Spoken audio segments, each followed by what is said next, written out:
Sous la conduite du président de la Chambre basse du Parlement, l'honorable Meboji Songara, les députés nationaux ont, au terme de la séance plénière du vendredi 27 mars 2026, dans la salle des congrès du Palais du Peuple à Kinshasa, examiné et déclaré recevable 3 propositions de loi majeures avant de les renvoyer en commission pour un examen approfondi. Il s'agit de la proposition de loi modifiant et complétant la loi numéro 87/010 du 1er août 1987 portant code de la famille, de la proposition de loi modifiant et complétant la loi numéro 08/010 du 7 juillet 2008 relative à l'organisation et à la gestion du portefeuille de l'État, ainsi que de la proposition de loi relative à l'accès à l'information et à la transparence de la vie publique en République démocratique du Congo. Honorables députés, chers collègues, après ces réponses, le débat général sur ces 3 propositions de loi sous examen est clos. Nous pouvons nous prononcer sur leur recevabilité respective.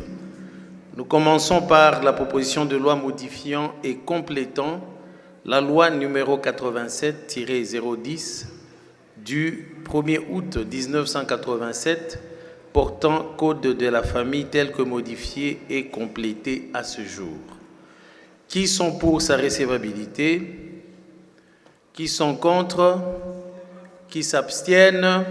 Au vu du résultat de vote, l'Assemblée plénière déclare recevable la proposition de loi surmentionnée. Nous passons à la proposition de loi modifiant et complétant la loi numéro 08/010 du 7 juillet 2008 fixant les règles relatives à l'organisation et à la gestion du portefeuille de l'État. Qui sont pour sa recevabilité? Qui sont contre? Qui s'abstiennent? Au vu du résultat de vote, l'Assemblée plénière déclare recevable la proposition de loi précitée. Enfin, nous en arrivons à la proposition de loi relative à l'accès à l'information et à la transparence de la vie publique. Qui sont pour sa recevabilité? Qui sont contre? Qui s'abstiennent? Au vu du résultat du vote, l'Assemblée plénière déclare recevable la proposition de loi relative à l'accès à l'information et à la transparence de la vie publique.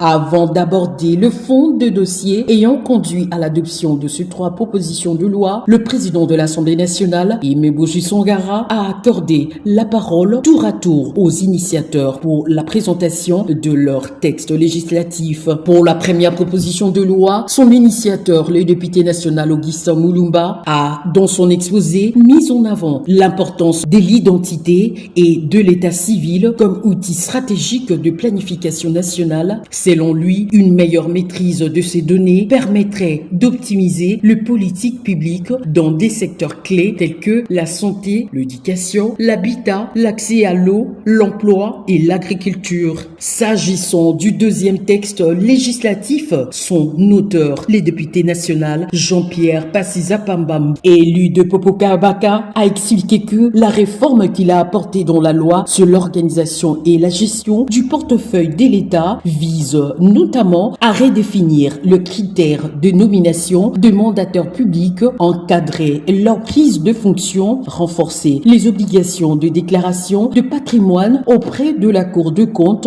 introduire des contrats de performance et clarifier le mécanisme de rémunération ainsi que les relations entre entreprises publiques et organes de contrôle. Quant à la 3e proposition législative, son promoteur, le rapporteur Jacques Joliet Sengekeli, élu de la Tchouapa, a, dans son exposé à forte portée philosophique, rappelé que le pouvoir est une délégation du peuple et non une propriété de gouvernants. Il a insisté sur le rôle fondamental de l'information comme bien public, socle de liberté et pilier du contrôle démocratique. Un décret du Premier ministre, dont les documents administratifs non communicables, particulièrement ceux contenant des informations relatives au secret diplomatique, sécuritaire et de la défense, ainsi qu'à l'instruction criminelle, deviennent consultables selon les cas en fonction de leur importance dans un délai de 30 à 50 ans. Donc il faut la déclassification.